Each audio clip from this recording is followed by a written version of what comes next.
Hi guys, welcome to Win Civil World. In this video we are going to discuss about curing and the types of curing.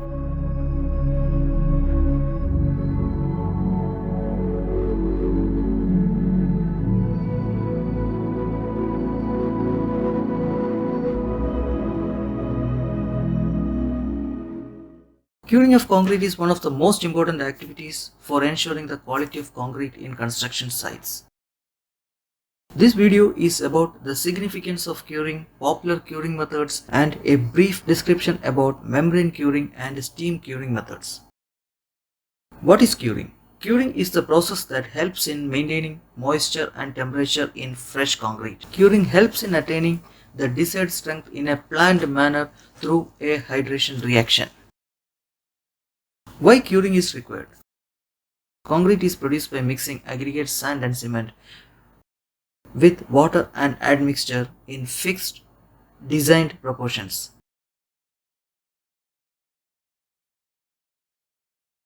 The mix developed in desired proportion is called a design mix, and the design is based on some strength requirements. Consider a mix of M30, which means M is the mix and 30 is the characteristic compressive strength in Newton per mm square. The primary factor in a design mix is the water cement ratio, that is ratio of water to cement. The water to cement ratio is to be maintained for a hydration reaction. Let us look into the relation between hydration and water cement ratio. If the water evaporates quickly, sufficient amount of water required for hydration reaction will not be available. In that case, curing retains moisture till the hydration reaction is complete and concrete attains the required strength. Next we will discuss about the curing period. The American Code or ACA Code recommends a minimum curing period of at least 70% of concrete strength.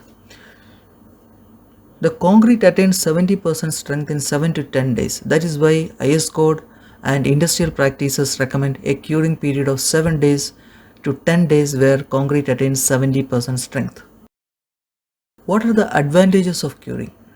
Curing protects moisture loss and prevents concrete from drying and maintains recommended temperature range. Curing can increase the strength and decreases permeability of hardened concrete. Curing prevents cracks due to thermal and plastic shrinkage. Curing can maintain the bonding between steel and concrete. Curing increases the performance and serviceability by increasing the abrasion resistance. Now let us look into the curing period as per Indian Standard Code or IS Code. As per IS Code, for OPC cement, under normal condition the curing period is 7 days and hot and dry weather it is 10 days. And for blended cement or PPC cement it is 10 days for normal conditions and 14 days for hot and dry weather. Now let us go into the concrete curing concepts. The methods of curing basically depends on the type of the structure, ingredients and climatic conditions. Concrete curing concepts are basically divided into 3 parts. The first one is maintaining a water layer over the concrete surface, that is called water curing, and the second one is reducing water loss from the concrete, and the third one is accelerating the initial strength gain. First we will look into the first part, that is maintaining water layer over concrete surface, and it is divided into 4 steps, that is ponding, and the second one is spraying and fogging, third one is saturated or wet coverings, and fourth one is immersion curing. First is ponding method of curing. In ponding method, small bunts of clay or lean cement mortar is made over the concrete surface. Water is filled in the bunts, refilled and maintained as and when the level goes down. This method is best suited for horizontal areas like slabs, grade slabs, concrete roads, etc. And this method is efficient but requires huge quantity of water. And it is not suited for large areas and areas having water scarcity. Next is spraying method of curing.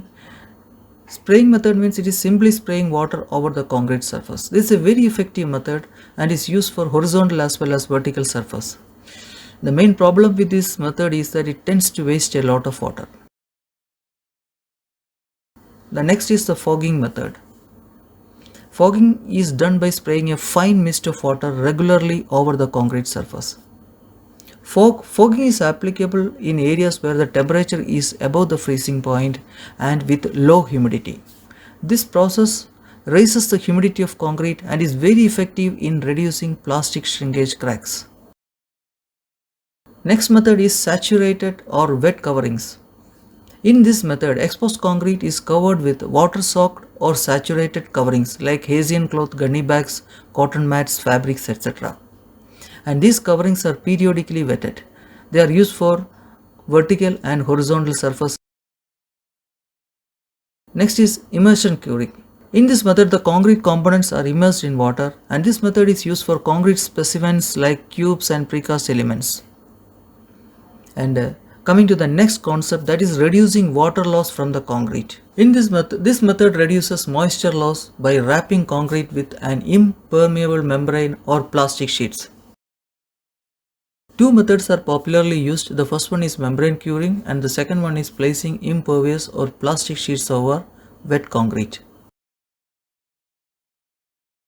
First we will go through the membrane curing, or it is also called curing compounds. The curing compounds are applied by spraying or painting, and curing compounds form an impermeable membrane on drying. This membrane retards or reduces the moisture loss. For desired results, curing compounds must be applied on hardened concrete before all water evaporates. Types of curing compounds. Curing compounds are available in acrylic based and water based types. All curing compounds should comply to ASTM C3094 or ASTM C13155. While application, ensure uniform thickness and coverage and always refer manufacturer specifications before application. Next method is covering with plastic sheets. Impervious paper or plastic sheets are applied over thoroughly wetted concrete. And the third concept of curing is accelerating the initial strength gain of concrete. In this method, the concrete is subjected to heat and humidity. The additional steam and moisture accelerate the strength gain of concrete. This method uses water vapor or steam for curing the concrete elements. And this method is used for cold weather conditions where concrete needs accelerated early strength gain and additional heat for hydration. And this is mostly used for pre-stressing and pre-casting factories, and because the early strength gain can enable rapid removal and reuse of forms. The steam curing methods are broadly classified into live or low pressure or atmospheric pressure steam curing method, and the another one is high pressure steam curing method or autoclave. For live steam, first we'll look into the live or low pressure or atmospheric pressure steam.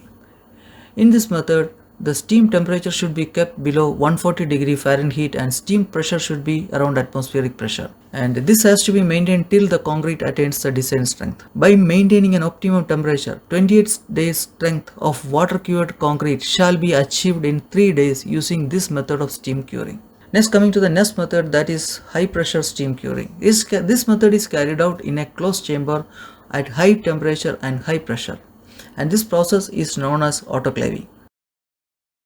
And the temperature should be kept at around 325 to 375 degree Fahrenheit and pressure should be 80 to 170 psi.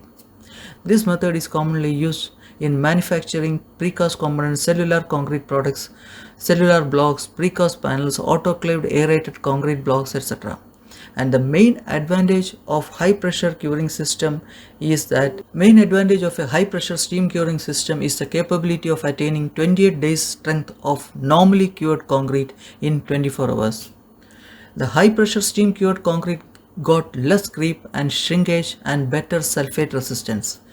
There will not be any efflorescence and moisture content after curing. Hope you got a very good information about curing through this video. Thank you.